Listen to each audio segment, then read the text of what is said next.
अपने पास जो H2O है वो कितना है 18 ग्राम। तो 18 ग्राम है और 18 इसका मोलिकुलर मास है, तो डिवाइड करेंगे तो नंबर ऑफ मोल्स क्या आ गए 1 आ गए। तो मतलब 1 मोल अगर H2O है तो उसके अंदर कितने H2O हैं 6.022 into 10⁻23 इतने H2O हैं।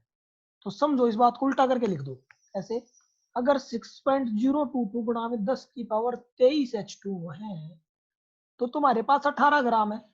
18 ग्राम बोल लो या 1 मोल बोल लो। तो आपके पास अगर 18 ग्राम H2O है, उसी में इतने ये है H2O, मतलब इतने H2O 18 ग्राम ही बनाते, बस 18 ग्राम क्या होता है कुछ भी नहीं, है ना। तो एक H2O का कितना मास होगा 18 बटे में 6.022 इंटू 10⁻23। अब इसको डिवाइड करोगे देखो कितनी छोटी वैल्यू आएगी, बहुत ही छोटी वैल्यू आएगी पॉइंट के बाद, ठीक है। तो देखो इतनी छोटी वैल्यू है पॉइंट के बाद, बहुत ही छोटी वैल्यू, पॉइंट मतलब लास्ट में 3 आ जाएगा कुछ। तो इतनी छोटी वैल्यू है सिर्फ एक H2O का मास, मतलब एक H2O का मास तो बहुत ही ग्राम का भी लाखों करोड़ों गुना छोटा हिस्सा है, इतने छोटे होते हैं एटम, ठीक है। ये तो फिर भी मॉलिक्यूल है किसका H2O का, ये तो मॉलिक्यूल है, ठीक है। तो मॉलिक्यूल है H2O का, तो इसमें तो 2 H भी है और एक O भी है, तो इसमें तो टोटल कितने एटम है 3 एटम है। कितने एटम है 3। तो एक एटम बहुत ही छोटी चीज है, बहुत ही छोटी चीज। तो उस छोटी चीज में अभी हम ये देख रहे हैं कि उसका स्ट्रक्चर कैसा होता है, उसका मॉडल, मॉडल का मतलब है देखो अलग अलग साइंटिस्ट अपने अपने टाइम पे आए। अब देखो पहले कंप्यूटर कैसे होते थे, है ना, अब फिर लैपटॉप आ गई, है ना, फिर टैब आ गई। तो देखो कंप्यूटर कितना बड़ा होता था, एक जगह से दूसरे जगह ले जाना मुश्किल, फिर लैपटॉप को और आसान हो गया, टैब को तो और भी आसान हो गया ना, बिल्कुल पतली सी होती है छोटी सी। तो ऐसे ही टाइम के हिसाब से इन्वेंशन होती चली गई, है ना। तो ऐसे ही जो साइंटिस्ट पुराने जमाने में थे उन्होंने थोड़ी सी बात बताई, नए वालों को थोड़ी सी बात तो पहले पता थी, कुछ उन्होंने अपनी जोड़ दी। तो इस तरीके से उन्होंने एटम के बारे में बताना स्टार्ट कर दिया कि एटम ऐसा होता है। तो मॉडल में हमें बस ये पढ़ना है कि उन्होंने क्या कहा, हमें सिर्फ बात याद रखनी होती है, एज सच ऐसा कुछ नहीं होता कि मॉडल याद ही नहीं होंगे। तो जो अपना एटम है उसका सबसे पहला मॉडल जो दिया था वो दिया था जे थॉमसन ने। किसी को थोड़ा सा याद भी आ गया वो नाम सुनते ही कि J Thomson model of atom. फिर है रदरफोर्ड, क्या है फिर रदरफोर्ड। फिर आएगा बोर मॉडल। तो हमें 3 मॉडल पढ़ने हैं, ठीक है। तो ये 3 मॉडल पढ़ने हैं, उसमें से 2 हमें पढ़ने वाले हैं, ठीक है। तो जे थॉमसन मॉडल और रदरफोर्ड मॉडल पढ़ लेते हैं कि उसने एटम के बारे में क्या कहा, ठीक है। अब कोई मेरे से कहे, मतलब कोई ऐसी बात है एटम की, ऐसे समझाया उन्होंने, मतलब कोई मेरे से कहे कि भाई एक्सप्लेन करो भूत कैसा होता है, अब मैंने देखा नहीं, है ना, मैं कुछ भी एज्यूम करूंगा जो मैंने कहानियों में पढ़ा या जो भी मैंने टीवी में देखा है उस हिसाब से मैं एज्यूम करूंगा कि भूत ऐसा होता है।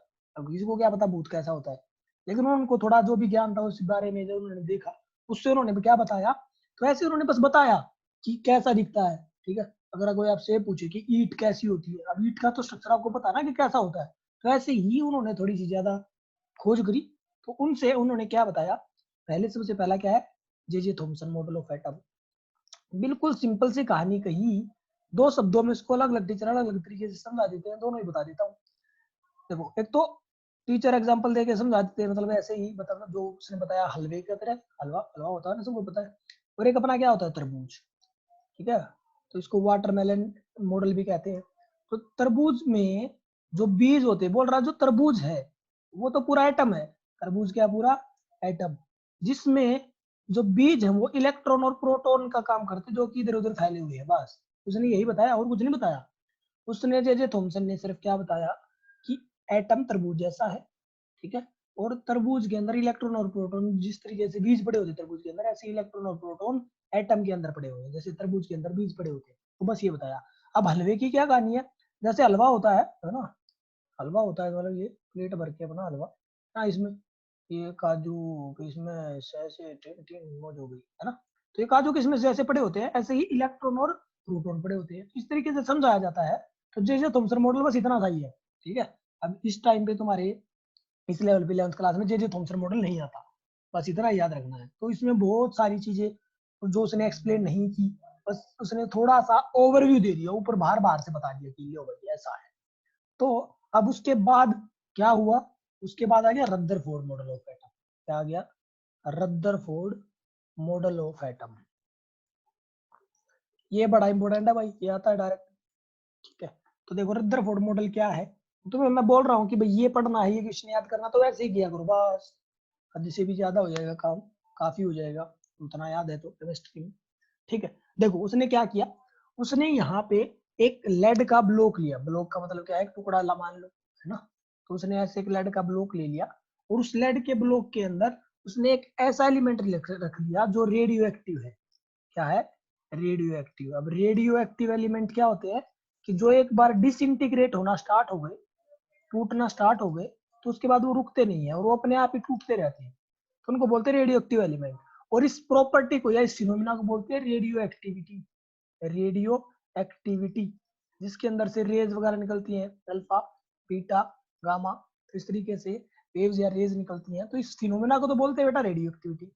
और जो सब्सटेंस है उसको बोलते हैं रेडियो एक्टिव एलिमेंट। तो उसने बोल रहा है कि यहाँ पे रेडियम ले लिया, तो उसने लिया था ना उस टाइम पे, उसकी बात कर रहा है। तो उस रेडियम में से रेज निकल रही थी, क्या निकल रही थी, रेज, ऐसे रेज निकल रही थी। फिर यहाँ पे उसने लगा दी आपकी स्लिट्स। अभी स्लिट्स क्या करेंगी कि इस रेज को सीधा रखेंगी, ठीक है, इन रेज को क्या करेंगी, ये सीधा रखेगी, ऐसे ये रेज इधर ना चली जाए उधर ना चली जाए, तो ये सीधी इसके अंदर से पास हो गई। अब ये फिर थोड़ी सी सीधी चलती रही।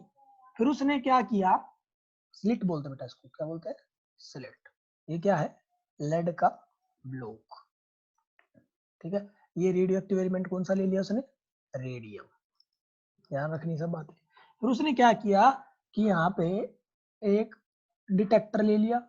डिटेक्टर जैसे कल बताया था ना, फोटोग्राफिक प्लेट होती है, उस पर निशान छोड़ देते हैं, तो इसी तरीके से डिटेक्टर है कि रेज आई, और यहाँ पे इस डिटेक्टर के यहाँ पे बीच में उसने एक गोल्ड ले लिया। क्या ले लिया, ये क्या है, गोल्ड, गोल्ड की फॉइल ले ली, ठीक है।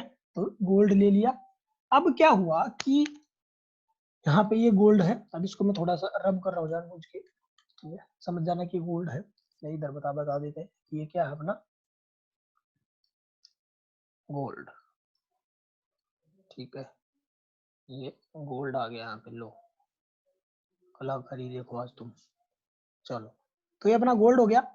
फिर उसने क्या देखा, उसने देखा बेटा जो ये रेज आ रही थी ना, अब रेज पे ध्यान दो, जहां पे पेन चल रहा वहीं पे ध्यान दो, ये रेज ऐसे आ रही थी। उसने कहा कि उसने देखा, मतलब क्या ऑब्जर्व किया उसने, उसने कहा कि जो बहुत सारे पार्टिकल्स थे, अल्फा पार्टिकल्स, इनको ये जो पार्टिकल्स आ रहे हैं ना, इनको बोलते अल्फा पार्टिकल, बताया था ना, अल्फा बीटा गामा इस तरीके से होता है, ठीक है। वो रेडियो एक्टिविटी की बात है, तुम्हारा उसमें हो जाएगा 12th क्लास में फिजिक्स में। ऐसा अपना 11th में ऐसा कुछ नहीं है ना, 12th में है केमिस्ट्री के हिसाब से रेडियो एक्टिविटी का। तो यहाँ पे उसने क्या देखा कि जो बहुत सारी रेज है, इस जो मेटल सरफेस है, यहाँ पे ये मेटल सरफेस है गोल्ड के ऊपर, तो इसके अंदर से पास हो जाती है बहुत सारी रेज, ठीक है, सीधी सी क्या हो जाती है, पास, सीधी पास होकर यहाँ पे टकरा जाती है बहुत सारी रेज, लगभग 99.9% रेज पास होकर इसमें से निकल जाती है। कुछ पार्टिकल ऐसे होते हैं कि यहाँ पे टकराए और यहाँ पे किसी एंगल से मुड़ गई, या मान लिया किसी एंगल से इधर मुड़ गए, इधर मुड़ गए, इधर मुड़ गए बेटा, ऐसे कुछ मुड़ गए, और कोई 20,000 में से लगभग कोई एक गया, ऐसे सीधा गया और वैसे ही वापस हो गया। वैसे क्या हो गया, वापस उसी एंगल से क्या हो गया वापस, मतलब ऐसे जा रहा था वहीं से वापस हो गया, 20,000 में से कोई एक। तो इससे हमें तीन ऑब्जर्वेशन, तीन बातें पता चल गई, समझ में आ गया। पहला 99.9% तो सीधे निकल गए ये वाले, कुछ डिफ्लेक्ट हो गए, और 20,000 में से कोई एक क्या चला गया, वापस आ गया। यहाँ तक बात क्लियर है। तो ये तो थी ऑब्जर्वेशन, मतलब तुम्हारे हाथ में पानी की बाल्टी है और तुम उसको गिरा रहे हो नीचे, तो आप देख रहे हो कि वो गिर गया पानी नीचे, तो ये तो आपने ऑब्जर्व किया। फिर आप उससे कैलकुलेट क्या करोगे, रिजल्ट क्या निकालोगे कि भैया ऐसा क्यों हुआ, या पानी कहाँ गिरा, कितनी दूर गिरा, कितना पानी एकदम गिरा, ठीक है। तो मतलब कुछ भी ऑब्जर्वेशन जो आपने की उसका फिर रिजल्ट निकालोगे। तो ऐसे हम रिजल्ट निकाल लिया उसने, क्या निकाल लिया, रिजल्ट इन ऑब्जर्वेशन से। इन ऑब्जर्वेशन से क्या रिजल्ट मिला, देखो भाई सिंपल सी कहानी है, मैं किसी चीज को फेंक रहा हूँ और वो अगर जाती जा रही है, जाती जा रही है, जाती जा रही है, तो इसका मतलब बीच में यहाँ पे कोई भी अड़चन नहीं है, बीच में कोई भी क्या नहीं बेटा अड़चन नहीं है। तो इसी प्रकार से यहाँ पे जो ये मेटल था, मेटल के अंदर क्या है एटम्स, तो उस एटम के अंदर बहुत सारी खाली जगह है। पॉइंट समझ में आ गया, बहुत सारी खाली जगह है। ये पहली ऑब्जर्वेशन का मतलब था। पहली ऑब्जर्वेशन क्या थी कि 99.9 तो सीधे चले गए। फिर उसने कहा, ये पहली ऑब्जर्वेशन। दूसरी ऑब्जर्वेशन से क्या कहा कि जो डिफ्लेक्ट हुए, डिफ्लेक्ट मतलब अपना जो वो जो डायरेक्शन थी वो चेंज कर ली, थोड़े से डिफ्लेक्ट हुए थे ना, तो जो डिफ्लेक्ट हुआ थोड़ा सा वो टकराए हैं किसी चीज से, और टकरा के वो वापस नहीं आए। इन अल्फा पार्टिकल में इतनी जान थी कि उससे टकरा तो गए लेकिन बस रास्ता बदल लिया, ठीक है, रुके नहीं वहां पे। तो जो जिनसे टकराए वो यहाँ पे इलेक्ट्रॉन है। क्या बेटा, इलेक्ट्रॉन। ये दूसरा पॉइंट हो गया। तीसरा पॉइंट क्या हो गया कि जो गया और उसी एंगल से वापस हो गया, तो इसका मतलब जो आगे चीज थी, या जो गोल्ड के अंदर जो यहाँ पे जो चीज थी वो भारी चीज थी, जिसको अल्फा रेज क्या नहीं कर पाई, ना हिला पाई ना डुला पाई, अल्फा रेज को ही वापस आना पड़ा। तो भारी चीज थी, तो ये भारी चीज क्या है, ये न्यूक्लियस है। क्या है ये, न्यूक्लियस। क्या है बेटा, ये न्यूक्लियस। तो यही बोला उसने कि जो आपका एटम होता है, क्या होता है आपका एटम, उस एटम के अंदर, ये तो उसने रिजल्ट निकाल लिया इन ऑब्जर्वेशन से। अब उन्हीं के बारे में उसने फिर एटम के बारे में समझा दिया। तो उसने क्या बताया एटम के बारे में, उसने बताया एटम के बारे में, हमने पढ़ लिया ऑब्जर्वेशन, हमने पढ़ लिया रिजल्ट। अब हम पढ़ रहे हैं कि उसने एटम के बारे में फिर क्या कहा इन रिजल्ट। उसने कहा एटम दो चीजें होती है एटम के अंदर, एक तो होती है न्यूक्लियस। क्या कहा उसने, एक तो क्या होती है न्यूक्लियस। क्या हुआ बेटा,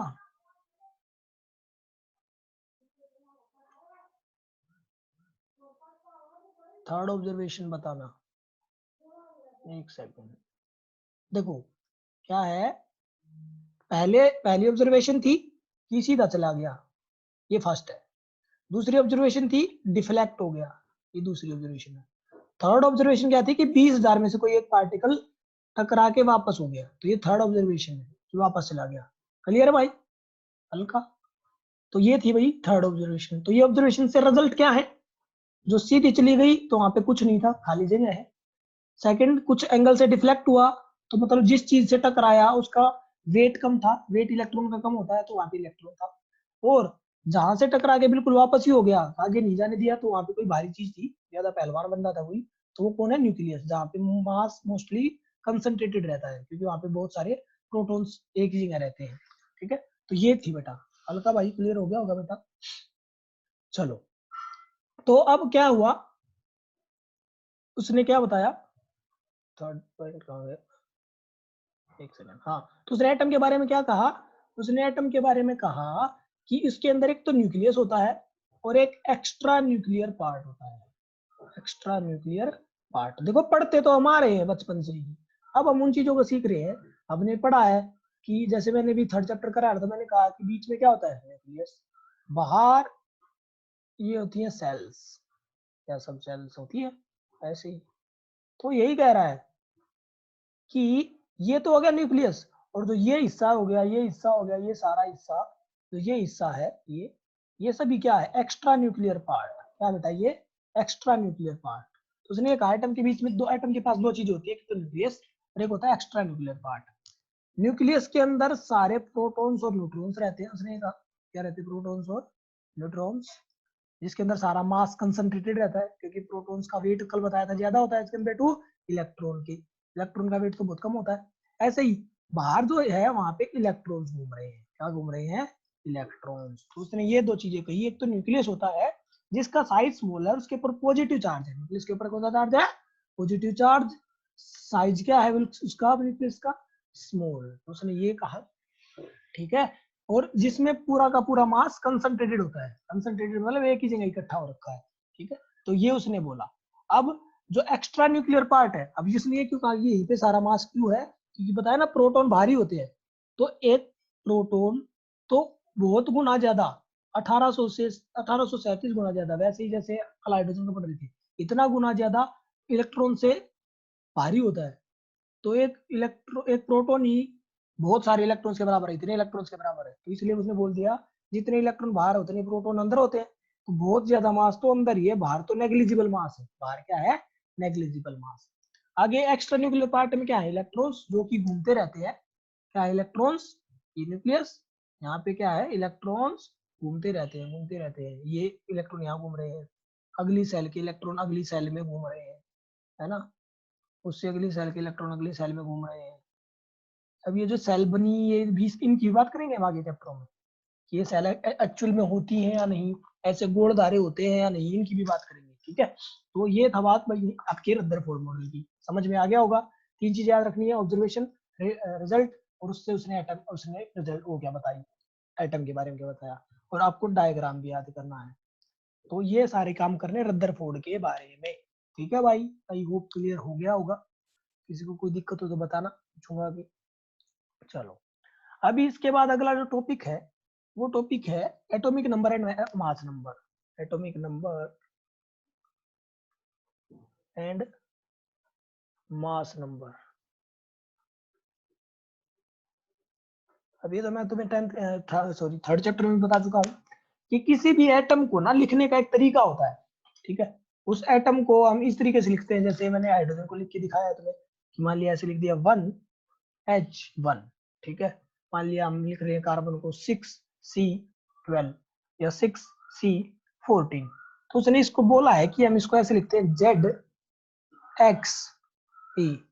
तो जो ऊपर ए है वो है आपका एटॉमिक मास, क्या है, एटॉमिक मास।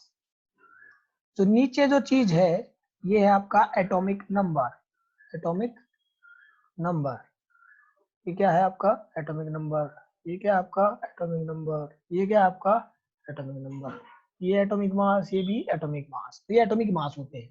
तो ये तो समझ में आ गया होगा कि एटॉमिक नंबर नीचे लिखा होता है और एटॉमिक मास ऊपर लिखा होता है, और बीच में एलिमेंट का नाम होता है। तो ऐसे रिप्रेजेंट करते हैं, तीनों चीजें एक ही जगह लिख देते हैं। तो ऐसे यहाँ पे एलिमेंट का क्या होता है बेटा, नाम। क्लियर है सबको, उसका सिंबल मतलब नाम वगैरह सिंबल है।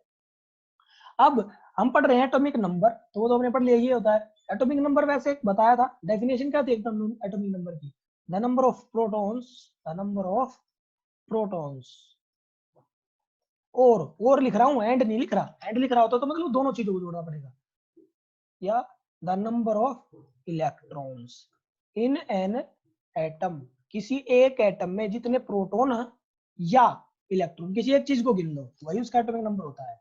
लेकिन ये डेफिनेशन ठीक रहेगी, क्योंकि इलेक्ट्रॉन क्या होता है, कम या ज्यादा हो सकते हैं, एटम वही रहे, ठीक है। कोई इलेक्ट्रॉन को गेन कर सकता है, क्या कर सकता है, कोई इलेक्ट्रॉन को गेन कर सकता है, या कोई इलेक्ट्रॉन्स को लूज कर सकता है। गेन करेगा तो एनायन बनेगा, लूज करेगा तो कैटायन बनेगा, ठीक है बेटा। तो उस तरीके से इलेक्ट्रॉन तो ज्यादा कम हो सकते हैं, लेकिन प्रोटॉन उतने ही रहेंगे, वो घटते बढ़ते नहीं, इसलिए कितने प्रोटॉन्स है उसके अंदर उसको उसका एटॉमिक नंबर कहते हैं। क्लियर है सभी को। कार्बन का एटॉमिक नंबर 6 है, ठीक है, एक तरीके से उसको रोल नंबर दे रखा है। तो वो 6 रोल नंबर क्यों दिया, क्योंकि उसके एक एटम में सिर्फ कितने इलेक्ट्रॉन्स हैं या प्रोटॉन्स है, 6 प्रोटॉन्स, ठीक है। अगर आप इलेक्ट्रॉन को कंसीडर कर रहे हो तो फिर वो अपनी एलिमेंटल स्टेट में होना चाहिए, मतलब आयन स्टेट में नहीं होना चाहिए। आयन मतलब प्लस या माइनस नहीं होना चाहिए कोई भी एटम। तो आप इलेक्ट्रॉन को भी बोल सकते हो, जितने इलेक्ट्रॉन उतना ही एटॉमिक नंबर। तो एटॉमिक नंबर क्लियर हो गया होगा, एटॉमिक नंबर। अब मास नंबर क्या होता है, एटॉमिक नंबर में क्या जोड़ दो, नंबर ऑफ न्यूट्रॉन जोड़ दो, नंबर ऑफ क्या जोड़ दो, न्यूट्रॉन्स। तो ये होता है आपका मास नंबर। तो mass number is equal to, atomic number क्या है, number of protons, number of protons plus number of neutrons, ये आपका क्या होता है, मास नंबर होता है। क्या होता है, मास नंबर। क्लियर है बेटा। टोटल मास कितना होता है, मास नंबर का मतलब है एटॉमिक मास। मास नंबर का क्या मतलब है, एटॉमिक मास। एटॉमिक मास क्या है, ये रहा। तो अगर इस कार्बन का एटॉमिक मास 14 है, मास नंबर कितना है 14, और इसके एटॉमिक नंबर कितना है 6, मतलब प्रोटॉन कितने हैं 6, तो इसके नंबर ऑफ न्यूट्रॉन्स आप निकाल सकते हो। क्या आ जाएगा नंबर ऑफ न्यूट्रॉन्स, 14 माइनस 6, कितना आंसर आ गया, 8 आंसर आ गया। ठीक है भाई, क्लियर है। तो अगर दो चीजें दे रखी है तो तीसरी चीज आप निकाल सकते हो। ये चीज निकालनी हो, ये दे रखी हो तो ये भी निकाल सकते हो। ये दोनों दे रखी है, प्रोटॉन और न्यूट्रॉन, तो आप मास निकाल सकते हो। तो इस तरीके से था atomic number and mass number का कंसेप्ट। क्लियर हो गया होगा ये टॉपिक भी। अगला टॉपिक और देख लेते हैं थोड़ा सा, क्या है अगला। अगला बता रखा है, पढ़ रखा तुमने पहले भी पढ़ रखा है, आइसोटोप्स, आइसोबार, आइसोटोन्स, इनके बारे में पढ़ लेते हैं क्या है। और iso electronic species, iso electronic species. अभी अपने पास इसी क्लास की 9:30 मिनट बची है, इसके बाद एकदम क्लास अपने आप ही बंद हो जाएगी, तो आपको दोबारा ज्वाइन करना है, भागना नहीं है, ठीक है। इस 9 मिनट में ये चारों टॉपिक खत्म करा दूंगा, फिर उसके बाद पूछ लेंगे कि किसको कोई दिक्कत है या नहीं, तो भागना नहीं है, वापस आना है, ठीक है। चलो, आइसोटॉप्स क्या होते हैं, देखो, अगर एक तो है 1H1, एक है 1H2 और एक है 1H3, या भी लिखा था 6C12 और 6C14, ठीक है। तो जिन जो एटम तो सेम है, लेकिन उनका एटम सेम है, तो उनका एटॉमिक नंबर भी क्या होगा, सेम, लेकिन उनका एटॉमिक मास क्या हो, डिफरेंट। तो बस इतना याद रखना है, जिनका एटॉमिक नंबर क्या हो, सेम, लेकिन जिनका एटॉमिक मास क्या हो, डिफरेंट, तो उन एटम को आपस में क्या कहते हैं, आइसोटोप। कि ये दोनों आपस में क्या है बेटा, आइसोटोप है। बिल्कुल सिंपल सी कहानी। ये ऊपर वाली चीज अगर अलग है, बीच वाली और नीचे वाली क्या है, बीच वाला सिंपल और नीचे वाली क्या है, सेम, तो उसको बोलते हैं भाई आइसोटोप। सिंपल सी कहानी है, क्लियर हो गया होगा। तो जिसमें एटॉमिक नंबर सेम हो, एटॉमिक मास डिफरेंट हो, उसको आइसोटोप कहते हैं। आइसोबार, बार को याद रखना भार, बार को याद रखना भार से, भार मतलब वेट, वेट मतलब मास, भार मतलब मास, तो मास, मास मतलब एटॉमिक मास। इसका उल्टा कर दो, इसका एटॉमिक मास तो सेम हो, लेकिन एटॉमिक नंबर डिफरेंट हो, एटॉमिक नंबर क्या हो, डिफरेंट, तो उनको हम क्या बोलते हैं बेटा, आइसोबार। इसमें एग्जांपल देते हैं, सभी वही देते हैं, क्या, 18 आर्गन 40, है ना, 19 पोटाशियम 40 और 20 कैल्शियम 40। तो जिसकी ये दोनों चीजें अलग हो, मास सॉरी नंबर और ये सिंबल, ये तो सिंबल तो अलग होगा ही, लेकिन ये ऊपर वाली चीज सेम हो, एटॉमिक मास क्या हो, सेम, उनको क्या बोलते हैं बेटा, आइसोबार। सिंपल सी बात है, ध्यान रखना है। डेफिनेशन में क्या बोलना है, डेफिनेशन में जिसका एटॉमिक मास सेम हो, जिन एटम्स का, और उनके एटॉमिक नंबर क्या हो, डिफरेंट, ठीक है, तो उनको हम क्या बोलते हैं, आइसोबार कहते हैं। ये आपस में आइसोबार है, ये इसका आइसोबार, ये इसका आइसोबार। अगर आप खाली बोलो कि 18 आर्गन 40 एक आइसोबार है, नहीं, ये गलत हो जाएगा। ये किसी के रिलेशन में आइसोबार हो सकता है, कि आर्गन पोटाशियम का आइसोबार है, ठीक है, या पोटाशियम कैल्शियम का आइसोबार है, इस तरीके से, मतलब आपस में आइसोबार है, ऐसे होता है आइसोबार, रिलेशन में होते हैं, ऐसे नहीं कि अकेला कोई आइसोबार है, नहीं, ऐसे नहीं, ठीक है। आइसोटोन्स, आइसोटोन्स क्या होते हैं बेटा, जिसमें number of neutrons, number of neutrons same रहते हैं, एटम्स अलग अलग है, एटम्स क्या है, अलग अलग, टोन्स, एन से याद रखना, न्यूट्रॉन्स, तो जिसमें नंबर ऑफ न्यूट्रॉन सेम है, जैसे 6C14, 7N15, 8O16। अब कोई कहेगा सर एन का तो मास 14 होता है, बेटा एन के आइसोटोप होते हैं, ठीक है, 7N14 हो गए जैसे, 7N15 हो गए जैसे, तो एन के भी क्या होते हैं, आइसोटोप्स होते हैं, आइसोटोप्स, ये जो बताया था। तो इसमें से हम कौन सा आइसोटोप ले रहे हैं, 15 वाला ले रहे हैं, तो ये 15 वाला आइसोटोप, कार्बन 14, 14 के भी बताया था आइसोटोप होते, तो 14 वाले आइसोटोप के साथ देखो, न्यूट्रॉन क्या होता है, इसमें से ये घटा दो न्यूट्रॉन आ जाएगा, इसमें से ये घटा दो न्यूट्रॉन आ जाएगा, इसमें से घटा दो न्यूट्रॉन आ जाएगा, अभी समझाया है। 14 में से 6 गई, 8 बच गई, 15 में से 7 गई, 8 बच गई, 16 में से 8 गई, 8 बच गई, तो तीनों के न्यूट्रॉन्स क्या है, सेम है, उनको क्या बोलते हैं बेटा, आइसोटोन्स कहते हैं। तो 6C14, 7N15, 8O16 आपस में क्या है, आइसोटोन्स है, क्या बेटा, आइसोटोन्स, क्लियर है। तो इस तरीके से थे भाई ये आइसोटोन्स। अब आगे iso electronic species, iso electronic, जिसमें इलेक्ट्रॉन सेम हो, क्या सेम हो, इलेक्ट्रॉन सेम हो, मास और एटॉमिक नंबर का कोई खेल नहीं है, इलेक्ट्रॉन सेम हो, न्यूट्रॉन सेम हो तो आइसोटोन, अगर इलेक्ट्रॉन सेम हो तो आइसो इलेक्ट्रॉनिक स्पीसीज। देखो थर्ड चैप्टर में करवा चुका हूं मैं, ये दोबारा बता रहा हूँ, थर्ड चैप्टर का भी कंसेप्ट है, देखो ध्यान से, आराम से कराऊंगा, ये थोड़ा 5 मिनट है अभी मेरे पास। किसी को ये लग रहा हो कि ये समझ में नहीं आए तो बता सकता भाई बाद में, देखो मेरे पास था स्पीसीज है, स्पीसीज, एटम नहीं, क्या है बेटा, स्पीसीज। स्पीसीज क्या होते हैं, कैटायन हो सकता है, एनायन हो सकता है, एटम हो सकता है, मोलिक्यूल भी हो सकता है। क्या भी हो सकता है, मोलिक्यूल भी हो सकता है। तो देखो मेरे पास था नाइट्रोजन, और नाइट्रोजन का एटॉमिक नंबर क्या है, 7। तो उसके अंदर 7 प्रोटॉन है और 7 इलेक्ट्रॉन है। इसने 3 इलेक्ट्रॉन गेन कर लिए। क्या कर लिए, गेन। गेन कर लिए तो नाइट्रोजन -3 हो जाएगा, जो गेन करता है उसके ऊपर -8 जाता है, ठीक है, एनायन बनता है वो। तो 7 इलेक्ट्रॉन पहले थे, 3 और ले लिए तो कितने हो गए, 10 इलेक्ट्रॉन। कितने हो गए, 10। तो नाइट्रोजन -3 के पास कितने इलेक्ट्रॉन है, 10। ऐसे ही ऑक्सीजन -2 के पास कितने हो जाएंगे, एटॉमिक नंबर है 8, -2 हो गए, मतलब -2 चार्ज है तो 2 इलेक्ट्रॉन ले लिए, तो 8 और 2 10। ऐसे ही फ्लोरीन के ऊपर, फ्लोरीन -1 कितना हो गया, 10। नियोन तो एटॉमिक नंबर 10 होता ही है, कोई चार्ज नहीं, कोई चार्ज नहीं तो 10 के 10 ही रह गए। सोडियम का कितना होता है, 11। लेकिन अगर मैं उसको +1 बना दूं, एक इलेक्ट्रॉन उसका चला जाए तो कितने रह गए, 10। मैग्नीशियम +2 कितना होता है, 12। 2 चले गए तो कितना रह गया, 10। एल्यूमिनियम +3, एल्यूमिनियम होता है 13, 3 लूज हो गए तो 3 चले गए तो कितने रह गए, 13 में से 3 गए, 10। तो ये सभी आपस में क्या है, आइसो इलेक्ट्रॉनिक स्पीसीज। कोई भी कैटायन, एनायन, मॉलिक्यूल, एटम, कुछ भी जिनमें नंबर ऑफ इलेक्ट्रॉन सेम हो उनको बोलते हैं बेटा आइसो इलेक्ट्रॉनिक स्पीसीज। ये तो हो गया आइसो इलेक्ट्रॉनिक स्पीसीज होते क्या है, ठीक है। अब इसमें जो थर्ड चैप्टर था उसमें क्या था कि इनमें हम साइज को भी, इसको साइज को भी कंपेयर कर सकते हैं कि कौन से आइसो इलेक्ट्रॉनिक स्पीसीज का साइज बड़ा है, कौन से का छोटा। तो तुम्हें ये याद रखना है, जितना नेगेटिव चार्ज बढ़ा उसका साइज उतना ही बड़ा। तो नाइट्रोजन का साइज सबसे बड़ा है, उसके बाद ऑक्सीजन का बड़ा है, उसके बाद फ्लोरीन का साइज बड़ा है, फिर नियोन, फिर सोडियम प्लस, फिर Mg2+ और फिर एल्यूमिनियम +3। एक सेकंड इसको साफ कर लेते हैं। तो Na के बाद कौन है, Mg2+ का साइज, फिर कौन है इसके बाद Al+3।